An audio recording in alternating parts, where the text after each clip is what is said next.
Conversation. Every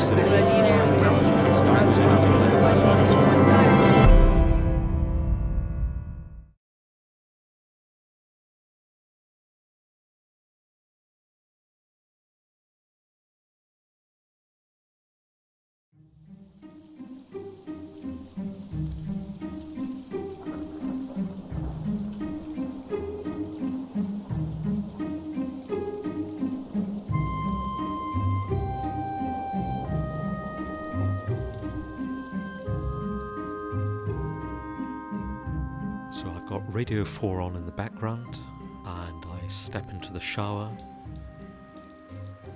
When I wake up, I'll go to the toilet, so I suppose I'll flush the toilet, and then I wash my hands, splash my face. Shave, brushing teeth. Every time you turn on your tap and something comes out of it. There'll be an inner thought in my mind, should I really be having the water running if I really don't need it? And then I just ignore it and just have a shower. Downstairs to put the kettle on, first coffee of the day. I use quite a lot of water washing fruit and vegetables, and then actually usually put on the washing machine as well. I've got to be honest, I literally do not take it into consideration how much water I use a day. I'm really aware of all the different issues that are going on with regards to natural resources of the water. And it's a bit like, obviously you see famines and things like that on TV, but you'll still eat or waste food. I think I make almost a conscious decision to switch off because I know that it's not affecting me. Then you realize how precious this resource is. Because we take it for granted, just like air we take it for granted till we are suffocated. Then we realize, oh, air is important.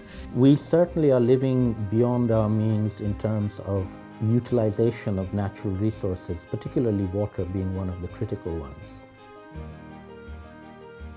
There are lots of problems in terms of access to clean water. I don't think they're confined necessarily to the countries of the developing world.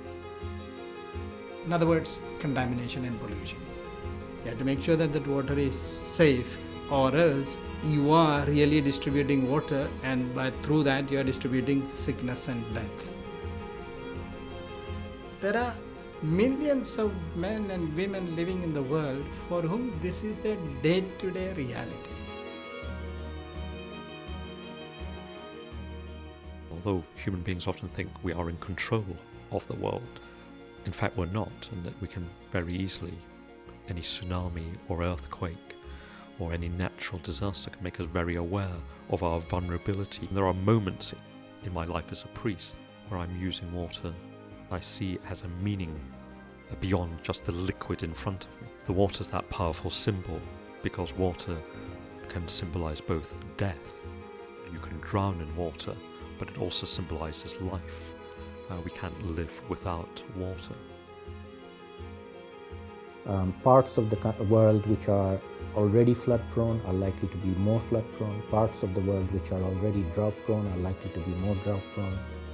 Almost all the impacts of climate change have a link to water. And the impacts of climate change are going to exacerbate poverty. There is a view over the last 20 years that water is no longer a free good. So I think there's going to be a lot of pressure on some very, very poor people. I mean, do we want private companies which are responsible only to their shareholders and not to anyone else to be completely in control of the only resource without which human life cannot survive? Privatization will lead to rationing of a commodity that was everybody's, and now you charge people to come and get what was originally theirs.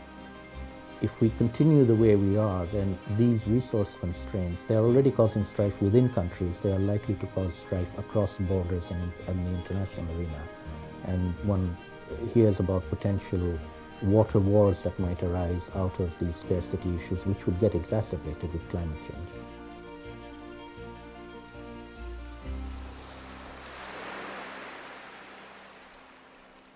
In the Quran, it always talks about water, the significance about it, the importance about it, and water is always connected to heaven. In the Quran, it will always say the river, flowing streams, the garden, the river. That's always heaven. And also in any faith, regardless of what we believe in, we're all the same people. We all depend on the same things in order to survive. So we should always have it and always share it to as many people as that need it, really.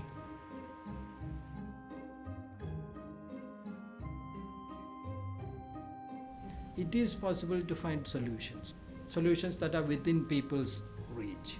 We need to give, or we need to make available affordable technologies to store water, to get water. But side by side, we also need to make sure that the social mechanism is there which takes care of it, which treasures it, which looks after it, so that the benefit is not for one day, not for 1 month, not for 1 year, but it is for year after year.